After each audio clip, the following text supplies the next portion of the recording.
Hello viewers, welcome to Deep's Mathematics 23. So இந்த வீடியோவில் 10ஆம் வகுப்பு புவியியல் அதாவது ஜியாகிரஃபியில் இருக்கக்கூடிய லெசன் நம்பர் 2 தாங்க பார்க்க போகிறோம். ஸோ மொத்தமாக ஜியாகிரஃபியில் பார்த்திங்கன்னா 10th ஒரு 7 லெசன் இருக்குது இல்லைங்களா. இந்த 7 லெசனில் இருக்கிறதுல இந்த 2வது லெசன் தான் ரொம்ப சின்ன லெசன், ஓகேங்களா. ஸோ ரொம்ப ஈஸியாக வந்து படித்து முடிச்சிடலாம். ஸோ பாடத்தோட தலைப்பு பாருங்கள், இந்தியா காலநிலை மற்றும் இயற்கை தாவரங்கள், ஓகேங்களா. சரிங்க. இப்போ ஸோ வந்து ஃபர்ஸ்ட் எடுத்தோன்னே இங்கே வந்து பாருங்கள், ஒரு இம்பார்ட்டண்ட்டான ஒரு பாக்ஸ் வந்து இருக்குது. சமச்சீர் காலநிலை அப்படிங்கிறத நம்ம என்னன்னு அழைக்கிறோம் அப்படின்னா பிரிட்டிஷ் காலநிலை அப்படின்னு அழைக்கிறோம். சமச்சீர் காலநிலைனா என்னதுங்க, அதோட பொருள் என்ன அப்படின்னு கேட்டிங்கன்னா, ரொம்ப ஹீட்டாகவும் இருக்காது, ரொம்ப ஜில்லுன்னு இருக்காது, அதிக வெப்பமாகவும் இருக்காது, அதிக குளிராகவும் இருக்காது, ஒரு மிதமான ஒரு ரேஞ்சிலே வந்து இருக்கும். அதுதான் என்னதுங்க சமச்சீர் அப்படின்னு சொல்லுவோம் இல்லைங்களா. அப்போ இந்த சமச்சீர் காலநிலை என்னன்னு சொல்லப்படுது, பிரிட்டிஷ் காலநிலை அப்படின்னு சொல்லப்படுது. இப்போ இந்திய காலநிலையை பாதிக்கக்கூடிய காரணிகள் என்னென்ன அப்படின்னு பார்த்திங்கன்னா, அச்சங்கள், அதாவது இந்த முதல் பாடத்திலே நம்ம அந்த கடகரேகை அந்த மாதிரி விஷயங்கள்லாம் படித்தோம் இல்லைங்களா, அதுதான் அந்த கடல் மட்டத்திலிருந்து உயரக்கூடியது. அடுத்து கடலிலிருந்து அமைந்துள்ள தொலைவு. ஸோ இப்போ கடல் பக்கத்தில் இருக்கிறோம் அப்படின்னா எப்போவுமே ஜில்லுனே இருக்கும், கொஞ்சம் தொலைவில் இருக்கும் அப்படின்னா அதோட காலநிலை வந்து எப்படி இருக்கும், மாறுபடும். அப்போ நம்ம கடற்கரை சிட்டிஸும் இருக்குது, கடற்கரையில் இல்லாமல் தூரமாக இருக்கக்கூடிய சிட்டிஸும் இருக்குது. அப்போ இந்தியாவில் நிறைய காலநிலை மாற்றங்கள் வந்து ஏற்படக்கூடிய வாய்ப்புகள் இருக்குது. அடுத்து வந்து பார்த்திங்கன்னா பருவக்காற்று, நிலத்தோற்றம், ஜெட் காற்றுகள், இந்த மாதிரி நிறைய விஷயங்கள்னால என்ன நடக்குது, காலநிலை பாதிக்கக்கூடிய ஃபேக்டர்ஸ் வந்து நமக்கு இருக்குது. இது எல்லாத்தையுமே ஒன்றா தான் நம்ம பார்க்க போகிறோம். இப்போ அச்சங்கள்னா என்ன, இந்த கடல் மட்டத்திலேருந்து உயர்ந்திருக்கக்கூடிய உயரம்னா வந்து என்ன, தொலைவு வந்து என்ன, பருவக்காற்று என்ன, நிலத்தோற்றம் என்ன, ஜெட் காற்றுகள்னா என்ன, இந்த மாதிரி வந்து ஒரு தலைப்பாக நம்ம தனித்தனியாக பிரித்து இப்போ நம்ம படிக்க போகிறோம். இப்போ அச்சங்கள் அப்படின்னா என்னென்னு பாருங்களேன். இந்தியா எந்த அச்சத்தில் அமைந்திருக்குன்னு பார்த்தீங்க அப்படின்னா 8 டிகிரி 4' வட அச்சத்தில் இருந்து 37 டிகிரி 6' வட அச்சம் வரை அமைந்துள்ளது. அதாவது சும்மா ஒரு இந்தியாவை இமேஜின் பண்ணிக்கோங்க, எக்ஸாக்டாக வரையலை, இருந்தாலும் வந்து இமேஜின் பண்ணிக்கோங்க, ஓகேங்களா. இந்த ஏரியா இருக்குது இல்லைங்களா, இங்கேருந்து இப்படி கீழே வரையும் கோடு இருக்கும், இதுதான் வந்து என்னதுங்க நார்த்தோட கோடு, சரியா. அந்த வட அச்சம் இருக்குது இல்லையா, ஸோ ஒரு லேயர் தான் வரணும். இங்கே எனக்குள்ள வந்து பார்த்தீங்க அப்படின்னா 37 டிகிரி 6' இந்த இடம், இது வந்து பார்த்திங்கன்னா 8 டிகிரி 4', இதுதான், ஓகேங்களா. இந்த வட அச்சத்துலேருந்து இது வரைக்கும் இருக்குது அப்படின்னு சொன்னாங்க இல்லைங்களா, அவ்வளோதான், இதுதான். ஸோ இப்போது இந்த பாயிண்ட் வந்து உங்களுக்கு புரிஞ்சிருக்கும்னு நினைக்கிறேன். இது எந்த அச்சம் அப்படிங்கிறது இந்த ஒரு கோடு, இங்கே மேலே இருக்கிறது வந்து என்னது 37 டிகிரி 6', கீழே வந்து பார்த்திங்கன்னா 8 டிகிரி 4', இதுதான் இந்த வட அச்சத்துலேருந்து இந்த வட அச்சம் வரைக்கும் இருக்கக்கூடியது அப்படின்னு வந்து சொல்லப்படுறது. இது இந்தியா, சரிங்களா. அடுத்த பாயிண்ட் பாருங்கள், ரொம்ப ரொம்ப ரொம்ப ரொம்ப முக்கியமான பாயிண்ட்டு. 23 டிகிரி 30' வட அச்சமான கடகரேகை நாட்டை இரு சம பக்கங்களாக பிரிக்கின்றது. கடகரேகைனா ஒன்றும் இல்லைங்க, நம்ம இந்த மேப்பில் ட்ராபிக் ஆஃப் கேன்சர் அப்படின்னு படிப்போம் இல்லைங்களா. என்னது ட்ராபிக் ஆஃப் கேன்சர் அப்படின்னு சொல்லி நம்ம மேப்லலாம் பார்த்துருப்போம். இப்படி நடுவில் இப்படி போகும் இல்லைங்களா, மேப்பில் அந்த உலக படம் வந்து வரைபடம் இருக்கும், நடுவில் இப்படி பிரிக்கக்கூடிய லைன் தான் ட்ராபிக் ஆஃப் கேன்சர் அப்படின்னு சொல்லி நம்ம எழுதுவோம் இல்லைங்களா. அந்த இதில் நம்மளோட இந்தியாவை 2ஆக டிவைட் பண்ணுது. இந்த பக்கம் வந்து இப்படி இருக்கும். இப்போ இந்தியா ஃபார் எக்ஸாம்பிள் இந்த ரவுண்டு தான் இந்தியானா, இப்படி சென்டராக வந்து பிரிக்கக்கூடியது தான் எது, அந்த கடற்கரேகை. அந்த சென்டராக பிரிக்கக்கூடிய பாயிண்ட் தான் வந்து 23 டிகிரி 30' அப்படிங்கிறது. ரொம்ப ரொம்ப ரொம்ப இம்பார்ட்டண்ட்டான கொஷின், சரிங்களா. ஸோ இந்த கோட்டுக்கு தெற்கு பக்கமாக அமைந்திருக்கக்கூடிய பகுதிகள் ஆண்டு முழுவதும் எப்படி இருக்குமா, ரொம்ப வெப்பமாக வந்து இருக்குமா, ஒரு குளிர் இல்லாத நிலை வந்து நிலவும். இதே அந்த கடற்கரை இந்த ட்ராபிக் ஆஃப் கேன்சருக்கு நார்த் சைடில் இருக்கக்கூடிய பகுதிகள் எல்லாமே வந்து மித வெப்பமாக வந்து இருக்குமா. சவுத் சைடு அந்த தெற்கு பக்கம் இருக்கிறது எல்லாமே ரொம்ப வெப்பமாக இருக்கும், வடக்கு பக்கம் இருக்கிறது மிதமான ஒரு வெப்பமாக வந்து இருக்கும். எதோட வடக்கு எதோட தெற்கு, இந்த கடகரேகை அதாவது ட்ராபிக் ஆஃப் கேன்சரோட வடக்கு பக்கமும் தெற்கு பக்கத்தையும் பற்றி இப்போ நம்ம படித்தோம், சரிங்களா. அடுத்தது உயரம். எதோட உயரம், கடல் மட்டத்தில் இருந்து கொஞ்சம் ஹைட்டில் இருக்கும் இல்லைங்களா, அதுதான் வந்து இங்கே உயரம்னு வந்து குறிப்பிட்டிருக்காங்க. ஸோ புவி பரப்பிலிருந்து உயரம் செல்ல செல்ல அந்த வளிமண்டலம் அந்த காற்று அந்த ஏரியாலாம் இருக்குது இல்லைங்களா, ஸோ மேலே போக போக ஃபுல்லாக அந்த க்ளவுட்ஸ்லாம் வந்து நம்மளால் பார்க்க முடியும் இல்லைங்களா. அப்போ வந்து ஹைட்டு போக போக போக வெப்பநிலை வந்து கம்மியாகும், அந்த செல்சியஸ் வந்து என்ன ஆகுதுங்க, கம்மியாகிட்டே இருக்கும். அது என்னன்னு சொல்கிறாங்க, வெப்ப குறைவு விகிதம். இப்போ ஃபார் எக்ஸாம்பிளுக்கு வந்து சொல்லணும்னா கீழே வந்து சிட்டி இருக்கும். இப்போ வந்து கொடைக்கானலே சொல்லலாம், திண்டுக்கல்ல கொடைக்கானல் இருக்குது இல்லைங்களா. ஸோ அப்படியே மலை மேலே ஏறி தான் நம்ம போகணும். இப்போ சிட்டி கீழே இங்கே இருக்குது திண்டுக்கல் அப்படின்னா கொடைக்கானல் வந்து இங்கே இருக்கும். அப்போ ஹைட் ஏற ஏற ஏற மேலே போக போக நமக்கு எப்படி இருக்கும், நல்ல சம்மர் சீசனில் போனாலே நல்லா ஜில்லு ஜில்லு ஜில்லு ஜில்லுன்னு இருக்கும் இல்லைங்களா. அப்போது ஹைட்டு மேலே போக போக கடல் மட்டத்துலேருந்து நம்ம மேலே போக போக போக என்ன ஆகும், ஏரியா வந்து ஜில்லு ஜில்லுன்னு இருக்கும். அதுதான் என்னதுங்க வெப்ப குறைவு விகிதம். எவ்வளோ மீட்டருக்கு எவ்வளோ செல்சியஸ் வந்து குறையுது அப்படின்னா நம்ம 1000 மீட்டருக்கு 6.5 டிகிரி செல்சியஸ் வந்து குறையுதான். அப்போ 2000 மீட்டர் நம்ம கடல் மட்டத்துலேருந்து மேலே போகிறோம் அப்படின்னா என்னவாக இருக்கும், 13 டிகிரி செல்சியஸ் வந்து குறையிற மாதிரி இருக்கும். ஓகேங்களா. ஸோ அப்போ 1000 மீட்டருக்கு 6.5 டிகிரி செல்சியஸ் வந்து குறையுது அப்படிங்கிறத நமக்கு சொல்கிறாங்க. சரிங்களா. ஸோ இப்போ தென்னிந்தியாவில் வந்து பார்த்தோம் அப்படின்னா உதகை வந்து ரொம்ப ஜிலுஜிலுன்னு இருக்கும். அதே போல் இமயமலையில் வந்து முசௌரி, சிம்லா போன்ற பகுதிகள் எல்லாமே ரொம்ப குளிர்ந்த பகுதிகளாக வந்து இருக்கும். ஏன்னா இது எல்லாமே மலையில் இருக்கக்கூடிய ஏரியாஸ். ஓகேங்களா. சரி, அடுத்து வந்து பார்த்திங்கன்னா கடலில் இருந்து அமைந்துள்ள தொலைவு அப்படிங்கிறது. சரிங்களா. கடல்களின் ஆதிக்கமின்மை காரணமாக மத்திய மற்றும் வட இந்திய பகுதிகள் வெப்பநிலையில் பருவகால மாறுபாடுகளை கொண்டுள்ளன. இப்போ தமிழ்நாடு பார்த்தீங்க அப்படின்னா நமக்கு இந்த சைடு ஃபுல்லாக வந்து கடல் இருக்கும். இதே கேரளானா உங்களுக்கு இந்த சைடு ஃபுல்லாக வந்து கடல் இருக்கும். இதே மத்திய இந்தியாவுக்கும் அதுக்கு மேலே இருக்கக்கூடியதுக்கும் பார்த்திங்கன்னா கடலோட கான்டாக்டே வந்து அவங்களுக்கு கிடையாது இல்லைங்களா. ஸோ அப்போ அவங்களுக்கு வந்து என்னென்னா பருவகால மாறுபாடுகள் வந்து அதிகமாக வந்து இருக்கும். கடுமையான கோடைகள் தான் வந்து கோடை காலமாக வந்து இருக்கும் அப்படின்றத சொல்கிறாங்க. குளிர்காலமாக இருந்துச்சுன்னா ரொம்ப கடுமையான குளிர்காலமாக நிலவும் அப்படிங்கிறத சொல்கிறாங்க. கடற்கரை பகுதிகளில் அமைந்திருக்கக்கூடிய சிட்டிஸில் வந்து சராசரியாக ஒரு 30 டிகிரி செல்சியஸ் இருக்குன்னா கடற்கரையில் இருந்து தொலைவில் இருக்கக்கூடிய ஏரியாக்களுக்கு 40 டிகிரி செல்சியஸ்க்கும் மேலே வந்து வெப்பம் இருக்கும் அப்படிங்கிறது சொல்லப்படுது. சரிங்களா. ஸோ வந்து எக்ஸாம்பிளுக்கு டெல்லியவே வந்து சொல்லியிருக்காங்க. டெல்லியை சுற்றி எங்கிட்ட கடல் இருக்கா, கண்டிப்பாக கிடையாது. ஸோ வந்து என்ன சொல்லியிருக்காங்கன்னா அப்போ கண்டிப்பாக வந்து 40 டிகிரி செல்சியஸ்க்கும் அதிகமான வெப்பம் தான் வந்து அங்கே நிலவும் அப்படிங்கிறத சொல்லியிருக்காங்க. அதே போல் மழைப்பொழிவுலேயும் வந்து வேறுபாடு வந்து நடக்கும். கடற்கரையோரத்தில் இருக்கக்கூடிய நகரங்களில் வந்து பார்த்திங்கன்னா அதிகமாகவும், கடலை விட்டு தொலைவில் இருக்கக்கூடிய நகரங்களுக்கு மழைப்பொழிவு வந்து குறைவாகவும் இருக்கும்னு சொல்லியிருக்காங்க. இப்போ கொல்கத்தாவில் வந்து பார்த்திங்கன்னா 119 சென்டிமீட்டர் அளவுக்கு மழைப்பொழிவு வந்து ரிஜிஸ்டர் ஆகும்னு சொல்லியிருக்காங்க. இதே வந்து பார்த்திங்கன்னா கடற்கரையை சுற்றி இல்லாமல் இருக்கக்கூடிய ராஜஸ்தான் இருக்குது இல்லைங்களா, ராஜஸ்தான் அதாவது பீகாரில் இருக்கக்கூடிய ராஜஸ்தான் 24 சென்டிமீட்டருக்கும் குறைவான மழைப்பொழிவு தான் வந்து ரிஜிஸ்டர் ஆகிறதா சொல்லியிருக்காங்க. சரிங்களா.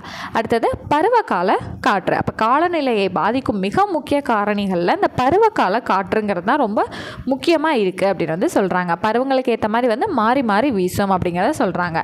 ஸோ இப்போ வந்து இந்த பருவ காற்றுனால தான் நமக்கு அந்த மிதமான குளிர்ந்த நிலை வந்து இருக்கிறதும், அடுத்து வந்து பார்த்திங்கன்னா மிதமான மழைகள் கிடைக்கிறது, இது எல்லாமே இது மூலமாக தான் நடைபெறுது அப்படின்றத வந்து சொல்லியிருக்காங்க. ஓகேங்களா. சரி, இப்போ அடுத்து வந்து பாருங்களேன், வானிலை அப்படிங்கிறது குறிப்பிட்ட இடத்துல இருக்கக்கூடிய வளிமண்டலத்தோட தன்மையை பற்றி சொல்லக்கூடியது தான் வானிலை. இதே காலநிலை அப்படின்னா இப்போ திண்டுக்கல் அப்படிங்கிற ஒரு ஊர் இருக்குன்னா கடந்த 30 to 35 வருஷமாக அதோட கால நிலவரம் எப்படி இருக்கோ அதை வச்சு அதை கணக்கிடக்கூடியதான் காலநிலை. சரிங்களா. சராசரியாக ஒரு 30 to 35 வருஷம் ஆயிடுச்சு அப்படின்னா அதோட காலநிலை வந்து முற்றிலுமாக மாறுபட ஆரம்பிக்கும்.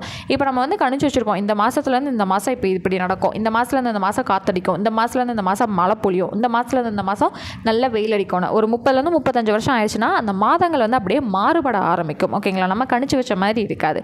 ஸோ மறுபடியும் இருந்து நம்ம கணிக்கிற மாதிரி இருக்கும். ஓகேங்களா. அவ்வளோதான். அடுத்தது வந்து பார்த்திங்கன்னா நிலத்தோற்றம். ஸோ இப்போது மத்திய ஆசியாவிலேருந்து வரக்கூடிய கடும் குளிரை நமக்கு எந்த மலைங்க தடுத்து நிறுத்துது, இமயமலை வந்து தடுத்து நிறுத்துது. ஸோ அதனால் இந்தியா வந்து குளிர்லேருந்து கொஞ்சம் தடுக்கப்பட்டு வெப்பமாகவே வந்து திகழப்படுது அப்படிங்கிறத நம்ம ஆல்ரெடி லெசன் 1லே பார்த்தோம் இல்லைங்களா. அதை தான் இங்கே நமக்கு திரும்ப எக்ஸ்பிளைன் பண்ணியிருப்பாங்க. ஸோ அடுத்தது வந்து ஜெட் காற்றோட்டங்கள். ஸோ ஜெட் காற்றோட்டங்கள் அப்படின்னா உயர் அடுக்குகளில் இருக்கக்கூடிய குறுகிய பகுதிகளில் வேகமாக வந்து காற்று வந்து நகரும். அதுதான் வந்து என்னென்னு சொல்லப்படுது அப்படின்னா ஜெட் காற்றுகள் அப்படின்னு வந்து சொல்லப்படுது. அவ்வளோதான். ஓகேங்களா. இப்போ அடுத்தது பருவக்காற்று அப்படிங்கிற வந்து பார்ப்போமா. பருவகால காற்றுன்னு பார்த்தோம் இல்லைங்களா, அதை வந்து இங்கே ஃபுல்லாக டீட்டெயில்டாக நம்ம பார்க்க போகிறோம். இப்போ மான்சூன் அப்படிங்கிற வார்த்தை வந்து பருவக்காற்றுனா இங்கிலீஷில் மான்சூன் சொல்லுவோம் இல்லைங்களா, அது மவுன்சம் அப்படிங்கிற அரபு சொல்லிருந்து நமக்கு சொல்லப்பட்டது. ஓகேங்களா. ஸோ இதோட பொருள் என்ன அப்படின்னா பருவகாலம் அப்படிங்கிறது தான் இதோட பொருளாக வந்து இருக்குது. ஸோ பல நூற்றாண்டுகளுக்கு முன்னாடி நம்ம அந்த ட்ரேடிங், அதாவது கடல் வணிகம் செய்கிறதுக்காக பல நாடுகள்லேருந்து வருவாங்க இல்லைங்களா. அப்போ அரபு நாட்டு மாலுமிகள் வந்து இந்திய பெருங்கடல் கடற்கரை பகுதிகளில் குறிப்பாக அரபிக்கடலில் பருவங்களுக்கு ஏற்ற மாதிரி மாறி மாறி காற்று வீசும். அதை வந்து குறிப்பிடுறதுக்காக பயன்படுத்தப்பட்டது தான் இந்த மான்சூன் அப்படிங்கிறது சொல்கிறாங்க. அதாவது மௌசிம். ஓகேங்களா. அவ்வளோதான். இப்போது கோடை காலங்களில் என்ன பண்ணோம் அப்படின்னா இது வந்து பாருங்களேன், நார்த்து, இது ஈஸ்ட்டு, இது வெஸ்ட்டு, சவுத்து.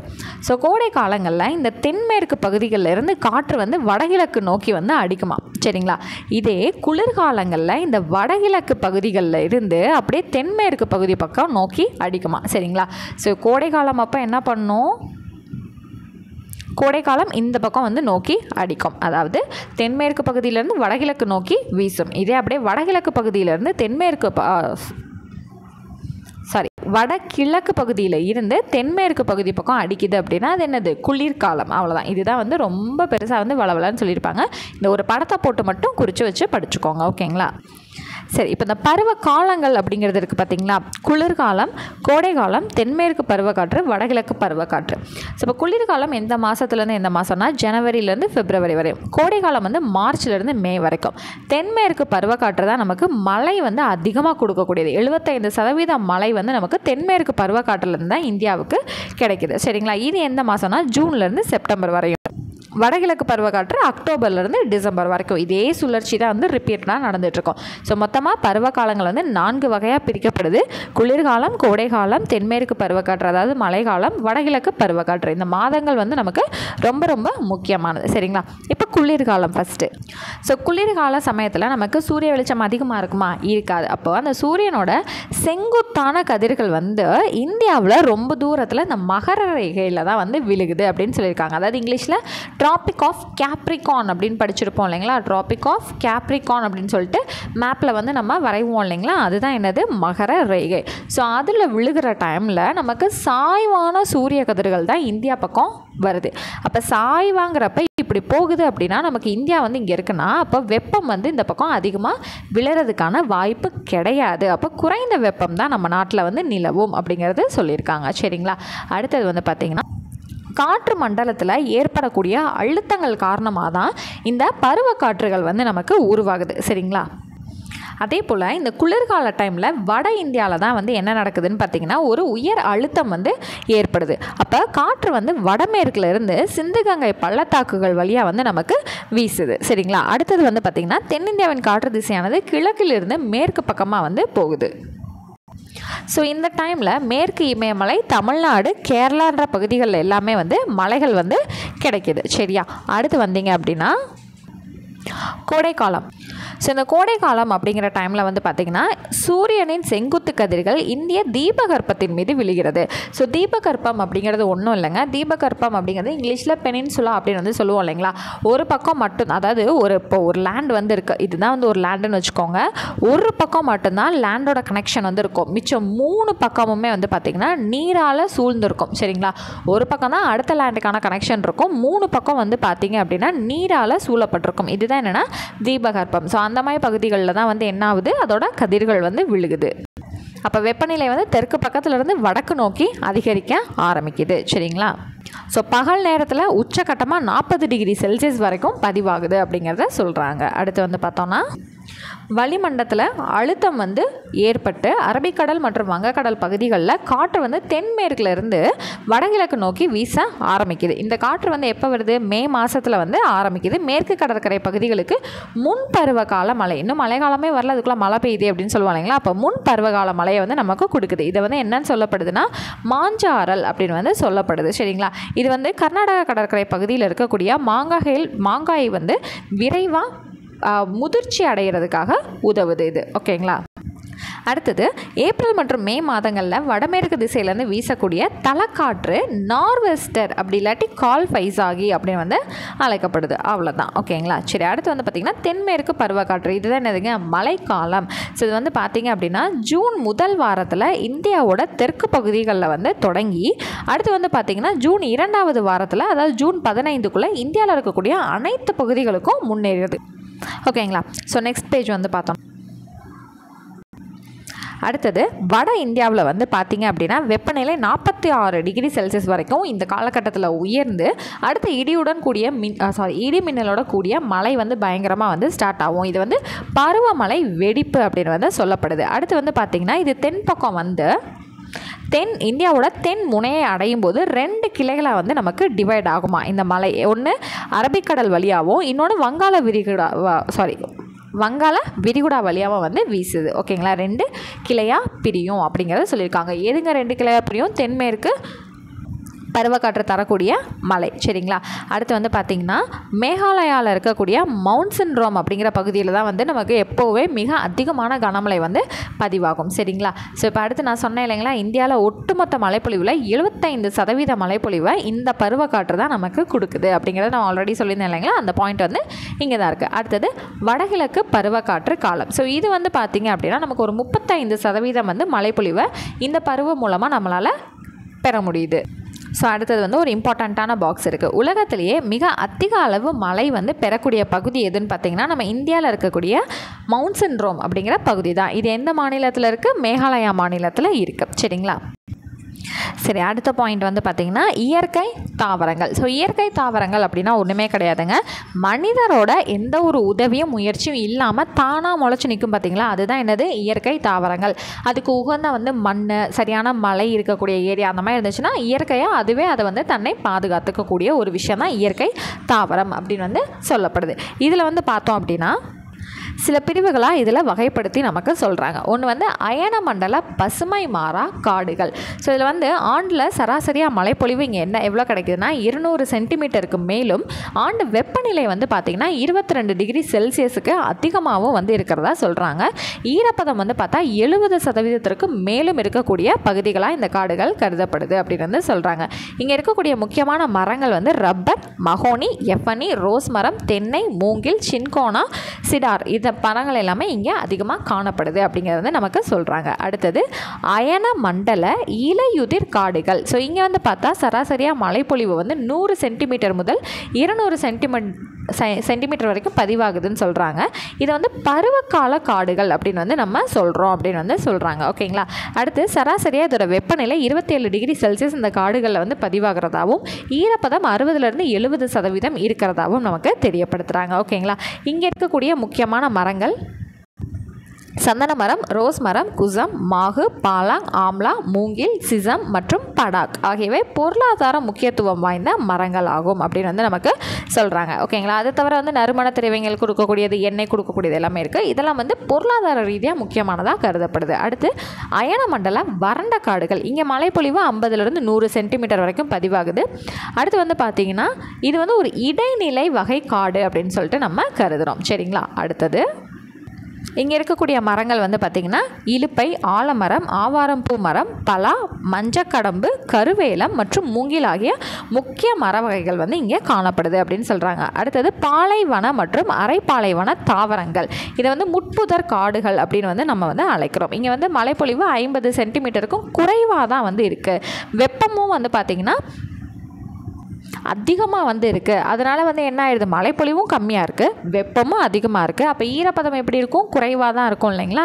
அவ்வளோதான். ஸோ சில விஷயங்களை வச்சு நம்மளாலே கணிச்சிக்க முடியும் இந்த இதை. ஓகேங்களா. சரி, இப்போ அடுத்து இங்கே வந்து இருக்கக்கூடிய முக்கியமான விஷயங்கள் கருவேலம், சீமை கருவேல மரம், ஈச்ச மரம் போன்ற மரங்கள் இக்காடுகளில் வளர்கின்றன. அவ்வளோதான். ஓகேங்களா. சரி, அடுத்து வந்து பாருங்களேன் அல்பைன் அப்படி இல்லாட்டி இமயமலை காடுகள் அப்படின்னு வந்து சொல்லக்கூடியது. சரிங்களா. இங்கே வந்து மழை அளவு காரணமாக இந்த காடுகள் வந்து கொஞ்சம் சில அடிப்படைகளில் நம்மளால் வகைப்படுத்த முடியுது. ஸோ 2 விதமாக வந்து வகைப்படுத்தியிருக்காங்க. வடகிழக்கு இந்திய மாநிலங்களில் கிழக்கு இமயமலை சரிவுகளில் எவ்வளோ உயரத்தில் இருக்குது? 1200 2400 மீட்டர் உயரத்தில் தான் இந்த பகுதிகள் வந்து காணப்படுது. ஸோ இங்கே இருக்கக்கூடிய மரங்கள் வந்து சால், ஓக், லாரஸ், அமுரா, செஸ்னட், சின்னமன் போன்ற மரங்கள் வந்து இங்கே இருக்குது. 2400 3600 மீட்டரில் என்னென்ன மரங்கள் இருக்குன்னா oak, birch, silver, fir, pine, spruce, ஜீனிஃபர்ங்கிற மரங்கள் எல்லாமே இங்கே காணப்படுது. சரி, அடுத்து வந்து பார்த்திங்கன்னா ஜம்மு அண்ட் காஷ்மீர், இமாச்சல பிரதேசம், உத்தரகாண்ட் போன்ற மாநிலங்களில் மிதமான மழைப்பொழிவு இருக்கக்கூடிய பகுதிகளில் 900 மீட்டர் 900 மீட்டர் உயரமுள்ள பகுதிகளில் அரை பாலைவன தாவரங்கள் வந்து காணப்படுது அப்படின்னு வந்து சொல்கிறாங்க. சரிங்களா. இதே 900 1800 மீட்டர் உயரத்தில் மலைகளில் சிறு எனப்படும் மரங்கள் வந்து காணப்படுது. அடுத்து 1800 3000 மீட்டரில் வந்து பார்த்திங்க அப்படின்னா ஊசி இலை காடுகள் வந்து பரவி இருக்குது அப்படின்னு வந்து சொல்கிறாங்க. அடுத்தது வந்து அல்பைன் காடுகள். இப்போ சுமார் 2400 மீட்டருக்கு மேலே இருக்கக்கூடிய இமயமலைகளில் உயரமான பகுதிகளில் இவ்வகை காடுகள் காணப்படுகின்றன. அதாவது அல்பைன் காடுகள். இங்கே ஓக், சில்வர் பெர், ஃபைன் மற்றும் ஜூனிஃபர் மரங்கள் இந்த காட்டில் வந்து காணப்படுது. கிழக்கு இமயமலை பகுதிகளிலையும் இந்த காடுகள் வந்து பறந்து விரிஞ்சு இருக்குது அப்படின்றத வந்து சொல்கிறாங்க. அடுத்தது மாங்க்ரோவ் காடுகள்.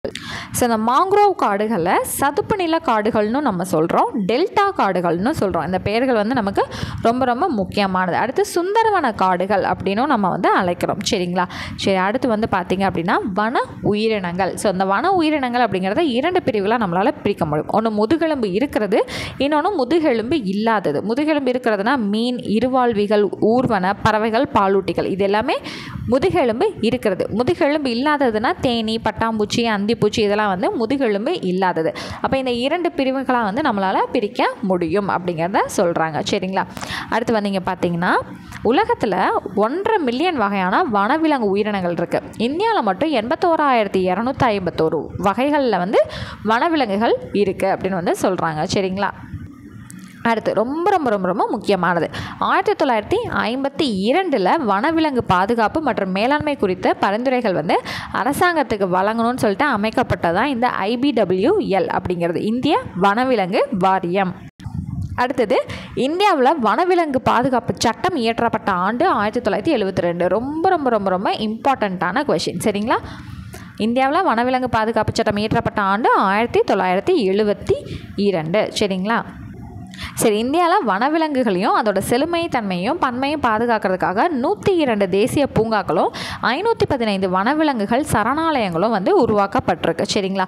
சரி, அடுத்தது வந்து உயிர்கோள பெட்டகம் அல்லது காப்பகங்கள். இந்த உயிர்கோள பெட்டகம் அப்படிங்கிறது என்னென்னா நம்மளோட நிலம், கடலோட சுற்றுச்சூழலை பாதுகாக்கிறதுக்கு ஏற்படுத்தப்பட்ட ஒரு விஷயம் தான். இந்திய அரசாங்கத்தினால 18 உயிர்கோள காப்பகங்கள் வந்து உருவாக்கப்பட்டிருக்கு. சரிங்களா? இப்போ இதில் பாருங்களேன், புலிகள் பாதுகாப்பு திட்டம் 1973 தொடங்கப்பட்டிருக்கு. அதாவது புலிகளை பாதுகாக்கிறதுக்கும் அதோட எண்ணிக்கையை அதிகரிக்கணுன்ற நோக்கத்தினால தொடங்கப்பட்ட திட்டம் தான் இது. எப்போ? 1973. இதே வனவிலங்கு பாதுகாப்பு சட்டம்னா 1972. வனவிலங்கு பாதுகாப்பையும் அதோட அந்த வாரியம் அமைச்சது, இந்திய வனவிலங்கு வாரியம் வந்து எப்போங்க? 1952. வனவிலங்கு பாதுகாப்பு சட்டம் 1972. புலிகளை பாதுகாக்கக்கூடிய திட்டம் வந்து 1973. அவ்வளோதான். ஓகேவா? சரி, அடுத்து வந்து பாருங்கள் உயிர்கோளங்கள் அப்படின்றத பார்த்தோம் இல்லைங்களா? ஸோ மொத்தமாக இந்தியாவில் 18 உயிர்கோளங்கள் இருக்குது. அதில் 11 காப்பகங்கள் வந்து பார்த்திங்கன்னா யுனெஸ்கோவோட மனித மற்றும் உயிர்கோள காப்பக திட்டத்தின் கீழ் வந்து செயல்பட்டுருக்கு. மொத்தமாக 18 இருக்குது. யுனெஸ்கோவுக்கு கீழே செயல்படக்கூடியது இந்த 18ல் 11 காப்பகங்கள் வந்து செயல்பட்டுருக்கு. ஓகேங்களா? இது ரொம்ப ரொம்ப ரொம்ப இம்பார்ட்டண்ட்டானது. ஸோ அவ்வளோதாங்க. ஸோ லெசன் வந்து நமக்கு கம்ப்ளீட் ஆயிடுச்சு. இதுவே இவ்வளோ நேரம் ஆயிடுச்சாங்க அப்படின்னு கேட்டிங்கன்னா இந்த 7 ஜியாகிரஃபி லெசன்லேயே இருக்கிறதுலே ரொம்ப ரொம்ப சின்ன பாடம் அப்படின்னா அது இந்த 2வது லெசன் மட்டும்தான். ஓகேங்களா? ஸோ எவ்வளோ தூரம் இம்பார்ட்டன்ஸ் கொடுத்து படிக்க முடியுமோ இந்த 7 பாடத்தையும் அந்த அளவுக்கு முக்கியத்துவம் கொடுத்து படித்து வச்சுக்கோங்க. ஓகேங்களா?